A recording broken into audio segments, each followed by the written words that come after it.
तो जी आज के मैच में जो जो चीजें एक्सपेक्टेड थी वही सब हुई हैं। रोहित शर्मा ने बढ़िया रन बनाए, एमआई गुजरात से हार गई। हार्दिक पांड्या को मैच फिनिश करना था लेकिन वो फिनिश कर नहीं पाया और खिसियाई बिल्ली की तरह वापस चला गया। हार्दिक पांड्या को आज टॉस के टाइम पर गुजरात की जनता ने बू भी किया। अगर आपको नहीं पता है कारण, तो मुझे लगता है कि इस बारे में बताने के लिए बहुत देर हो चुकी है। आज का मैच वाकई में एक परफेक्ट एग्जाम्पल था कि अगर एज अ पब्लिक आपको किसी प्लेयर से शिकायत है तो उस शिकायत को आपको दर्ज कैसे कराना है।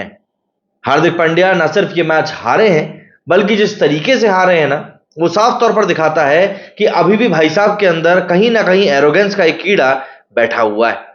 और देखिए, हार्दिक पांड्या के पास लोगों के दिलों में जगह बनाने का सिर्फ एक ही रास्ता है और वो है परफॉर्मेंस। चाहे वो टीम से करवाएं चाहे वो खुद करें, कैसे भी करें लेकिन आपको परफॉर्मेंस तो निकालनी पड़ेगी। और रोहित शर्मा ने आज जो पारी खेली है, उस पारी को देखकर, उस पारी को समझकर एक बार फिर से समझ में आ गया कि रोहित वाकई में एक टीम मैन है। वो ज्यादा इन चीजों में सोचता नहीं है। लेकिन हार्दिक पांड्या ने आज ग्राउंड पे कुछ ऐसी चीजें करी हैं जिनको कि देखकर आपको ये चीज जरूर समझ में आ जाएगी कि भैया इस बंदे को वाकई में समझ में नहीं आ रही। तो आज का मैच का सूरत हाल कुछ यूं था कि एक गुजरात का खिलाड़ी मुंबई के लिए जाकर खेल रहा है। वो मुंबई की टीम जिसका कि मालिक एक गुजराती है। मैच हो रहा है गुजरात में, गुजरात की जनता के सामने, और ये गुजरात की जनता उसी लड़के को बू कर रही है जिसने गुजरात को अभी 2 साल पहले चैंपियन बनाया था। आज का मैच काफी ज्यादा इंटरेस्टिंग रहा। आखिरी ओवर में मैच जरूर गया, लग रहा था एक पॉइंट पर कि शायद हार्दिक पांड्या इस मैच को जिता सकते हैं, बट फिर उसके बाद जो बॉल थी वो बल्ले पर आई नहीं, भाई साहब कैच आउट हो गए और मैच गुजरात की झोली में चला गया। नए नवेले प्रिंस शुभमन गिल को अपने पहले मैच में जीत नसीब हुई है और ये जीत ऐसा नहीं है कि तुक्के में मिल गई है। इस जीत के लिए मेहनत करी गई है, काम करा गया है। सबसे पहले बात करें कुछ इंपॉर्टेंट पॉइंट्स के ऊपर जो कि समझ में आए हैं इस मैच को देखने के बाद में हार्दिक पांड्या को लेकर। तो सबसे पहले तो पांड्या ने बॉलिंग की ओपनिंग करी। जी हाँ, जसप्रीत बुमराह जैसे खिलाड़ी के टीम में होने के बावजूद हार्दिक पांड्या बॉलिंग की ओपनिंग करते हैं। मतलब वो था ना कि भाई रोहित शर्मा कप्तान थे तो ओपनिंग करने आ गए, मैं कप्तान हूं तो भाई साहब मैं बॉलिंग की ओपनिंग करूंगा। हालांकि ये ओपनिंग हार्दिक पांड्या की उतनी बेहतर गई नहीं। 3 ओवर में 30 रन महाराज ने लौटा दिए और उसके बाद कहने सुनने के लिए बाकी कुछ रह नहीं गया। इसके अलावा पांड्या जब बैटिंग करने की बारी आई तब पांड्या बैटिंग करने के लिए भी नंबर 8 पर आए। अगर आपको ध्यान हो तो गुजरात के समय पर जब ये गुजरात के कप्तान हुआ करते थे, तब ये तीसरे नंबर पर या चौथे नंबर पर बैटिंग करने के लिए प्रेफरेंस देते थे और उस नंबर पर आकर भाई साहब ने काफी अच्छे रन भी स्कोर किए थे।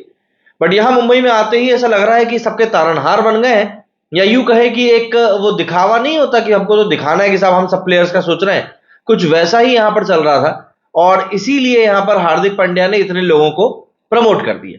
प्रमोट करने के चक्कर में शायद खुद वो एक ट्रिक मिस कर गए जो इनके पास होनी चाहिए थी। कायदे से इसको चौथे या पांचवें नंबर पर बैटिंग करने के लिए आना चाहिए था, पर ऐसा कुछ हुआ नहीं। हालांकि कमेंट्री के दौरान केविन पीटरसन ने एक बहुत ही दिलचस्प बात बोली कि इंडिया में उन्होंने ऐसा कभी नहीं देखा कि एक इंडियन प्लेयर को बू किया गया उस स्टेडियम में, और यहां पर आज हार्दिक पांड्या के साथ कुछ वैसा ही हुआ है। खैर, रोहित शर्मा के साथ भी कुछ ऐसे ही वाक्य देखने के लिए मिला जब रोहित शर्मा को हार्दिक पांड्या ग्राउंड में दौड़ाते हुए दिखाई दी। रोहित शर्मा ऐसे करके पूछ रहे थे, मैं मुझसे बोल रहे हो? हाँ, मुझसे मुझसे चलो ठीक है मैं जाता हूँ।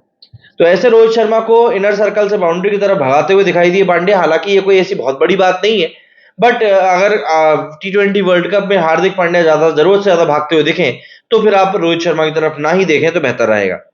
इसके अलावा एक इंसिडेंट मैच में वो भी आया था जब रोहित शर्मा, बुमराह और पांड्या खड़े होकर कुछ डिस्कशन कर रहे थे। फिर एकदम से पांड्या पलटकर चला जाता है और बुमराह जिस तरीके से इशारा करते हुए कहता है पांड्या की तरफ, उसको देखकर ऐसा लगता है कि वो कह रहा है कि अरे इसी इसी हुतिये ने कहा था करने के लिए, अब मैं क्या कर सकता हूं। तो यहां पर सीधी सी बात है, जो हम खेमेबाजी की बात कर रहे हैं और प्लेयर्स के बीच में जो मिसट्रस्ट की हम बात कर रहे हैं, क्योंकि अगर आप रोहित शर्मा की बात करें तो Rohit Sharma is a very experience player, very senior player. तो ऐसे में प्लेयर्स का झुकाव उनकी तरफ रहेगा ही, प्लस जो सर्कमस्टांसेस बने हार्दिक पांड्या को कप्तान बनाए जाने को लेकर, वो ऑब्वियस सी बात है कई प्लेयर्स को रास नहीं आए होंगे। हार्दिक पांड्या एक जबरदस्ती के बनाए हुए कप्तान है, तो प्लेयर्स भी उनको जबरदस्ती से ही एक्सेप्ट करेंगे और उसके बाद चीजें बद से बदतर ही होंगी। पीटरसन के बारे में मैंने आपको बता ही दिया है। दरअसल पीटरसन ने जो चीज ऑब्जर्व करी वो वाकई में ऑब्जर्व करने लायक थी, और फिर उसके बाद तो चीजें आप जानते ही किस तरीके से बिगड़ जाती हैं। और ये जो एक मीम है, ये मीम बिल्कुल आपको समराइज करने के लिए काफी है कि आखिर किस तरह की सूरत हाल आज के मैच के रहे हैं। कि यहाँ पर हार्दिक पांड्या बैठकर पूछ रहे हैं कि थोड़े भाई टिप्स दे देते तो बहुत अच्छा रहता, क्योंकि मैच हम जीत नहीं पा रहे। खैर, क्या बोले, चलते जरा स्कोर कार्ड की तरफ और देखते हैं भैया आज के मैच का क्या कुछ हाल रहा है, तो आप लोगों को भी जरा समझ में आएगा।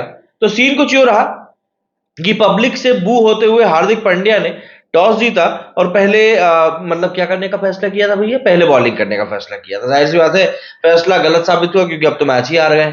वृद्धिमान साहा और शुभमन गिल ने 31 रन की ओपनिंग पार्टनरशिप करी। इसके अलावा एक और पार्टनरशिप लगभग इतने ही रन की हुई, 32-33 रन की एक और पार्टनरशिप हुई और शुभमन गिल इसके बाद आउट हुए साढ़े सात, मतलब 8वें ओवर में जाकर शुभमन गिल आउट हुए। अच्छा, इस पोजीशन तक ना गुजरात की जो स्थिति थी वो काफी ज्यादा स्ट्रांग थी। मतलब साहा और गिल ने जो ओपनिंग दिलाई थी वो ओपनिंग ऐसी नहीं थी जिसको कि आप कह सके कि अरे यार ये कुछ कम रह गया। एक ओके ओके ओपनिंग थी और ऐसी ओपनिंग थी जिसको लेकर आप कह सकते हैं कि यार नहीं, टीम यहां से बिल्कुल सिचुएशन को एटलीस्ट कैश कर गई होगी। हालांकि गुजरात के साथ दिक्कत यह रही कि गुजरात का कोई भी खिलाड़ी लंबा टिक कर नहीं खेल पाया और कहीं ना कहीं वही सिचुएशन बस इनके अगेंस्ट चली गई और ये लोग एक बड़ा स्कोर खड़ा नहीं कर पाए, वरना ये लोग आराम से एक बड़ा स्कोर भी खड़ा कर सकते थे। खैर, अगर हम लोग और पार्टनरशिप की बात करें तो इनकी तरफ से सबसे बड़ी पार्टनरशिप हुई थी वो तीसरे विकेट के लिए हुई, जहां पर 26 बॉलों में 40 रन बनाए अजमतुल्लाह और साई सुदर्शन ने मिलकर। साई सुदर्शन ने काफी अच्छी बैटिंग करी थी। इसके अलावा कोई ऐसी बहुत बड़ी पार्टनरशिप हुई नहीं। मिलर के साथ में सुदर्शन की 29 रन की पार्टनरशिप हुई। इसके अलावा राहुल तिवारी और शंकर ने मिलकर 27 रन बनाए 17 बॉलों में, जिस कारण से ये लोग ठीक ठाक स्कोर की तरफ पहुंच सके। लेकिन अगर हम लोग यहां पर बात करें बॉलिंग की, तो भाई 3 ओवर में 30 रन दिए पांड्या ने, ल्यूक वुड ने 2 ओवर में 25 रन दे डाले। बुमराह जिनको कि तीसरे नंबर पर बॉलिंग कराई गई, इन्होंने बिल्कुल 25 करोड़ वाले बॉलर का काम किया जो मिचेल स्टार्क कर नहीं पाए। 4 ओवर में 14 रन देकर 3 विकेट निकाले 3.5 के इकोनॉमी रेट के साथ में। और अगर आप बुमराह को हटा दें तो इनके अलावा सिर्फ गेराल्ड कोएट्जी ने ही 4 ओवर में 2 विकेट निकाले 27 रन देकर, बाकी सब के सब महंगे ही बॉलर यहां पर साबित हुए।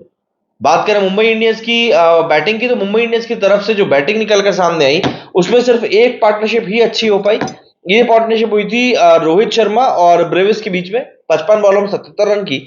और क्योंकि इसके अलावा कोई बड़ी पार्टनरशिप हो नहीं पाई, इसीलिए मुंबई इंडियंस कहीं से कहीं तक भी मैच में इतना ज्यादा आ नहीं पाई। हालांकि जब तक रोहित शर्मा बैटिंग कर रहे थे तब तक ऐसा लग रहा था कि मुंबई इंडियंस शायद 16 या 17 ओवर में मैच जीत लेगी, बट ऐसा कुछ हुआ नहीं और आखिरकार ये लोग मैच हार गए। और देखिए यहां पर ये जिस तरीके से मैच हारी है ना मुंबई, ये काफी ज्यादा हर्ट करने वाला है। मात्र 6 रनों से आप हारे हो और हार्दिक पांड्या को तो थोड़ा सा पर्सनली हिट करेगा, क्योंकि पहली बात तो ये स्टेडियम में बू हो गए और उसके बाद में ये मात्र 6 रनों से इस मैच को हार गए। शुभमन गिल, जिसको कि शायद कप्तानी अभी इतनी जल्दी मिलनी भी नहीं थी, बट मिल गई है तो अब क्या कर सकते हैं, उसके हाथों हार गए। अब देखिए मैच अपनी जगह पर है, जो हुआ सो हुआ, ठीक है, हार जीत तो लगी रहती है, हम सब बातें कर लेंगे। बट इस मैच में कुछ चीजें क्लियर हुई हैं। उन बातों में से एक सबसे मेन बात तो यही है कि हार्दिक पांड्या के लिए आने वाला समय बहुत ज्यादा स्मूथ नहीं होने वाला है। पैसे के दम पर आप खिलाड़ी खरीद सकते हो, खिलाड़ी की लॉयल्टी नहीं ले सकते। रोहित शर्मा को देखकर ही समझ में आ गया कि he is too much comfortable in his role, मतलब कि उनको जो भी कुछ रोल दिया जाएगा उसमें वो बहुत ज्यादा, जरूरत से ज्यादा कंफर्टेबल है भी और रहेंगे भी। लेकिन हार्दिक पांड्या जो थोड़ा सा एक्स्ट्रा एफर्ट लगाते हुए दिखाई दे रहे हैं, दरअसल वो एक्स्ट्रा एफर्ट लगा ही इसलिए रहे हैं कि बंदे को भी कहीं ना कहीं ये चीज पता है कि भाई यहां पर दाल में कुछ काला है, मतलब कि कुछ गड़बड़ हो सकती है, प्लेयर्स में मिसट्रस्ट है। एंड फिर बात वही आ जाती है कि मुंबई इंडियंस फाइनल तक पहुंचेगी नहीं पहुंचेगी, ये इसी बात के ऊपर डिपेंड करेगा कि टीम का माहौल कैसा है। ऑब्वियस सी बात है, अभी तो सीजन की शुरुआत है तो इतनी बड़ी बड़ी बातें करना शायद बेमानी सी बात होगी, लेकिन फिर भी ग्राउंड पर जो सूरत हाल दिखाई दिए हैं उसको देखकर तो फिलहाल यही लग रहा है कि यार सब लोग वाकई में खुश नहीं है हार्दिक पांड्या से।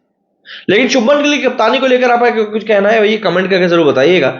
मेरे इस वीडियो फिलहाल इतना ही। जय हिंद, जय भारत।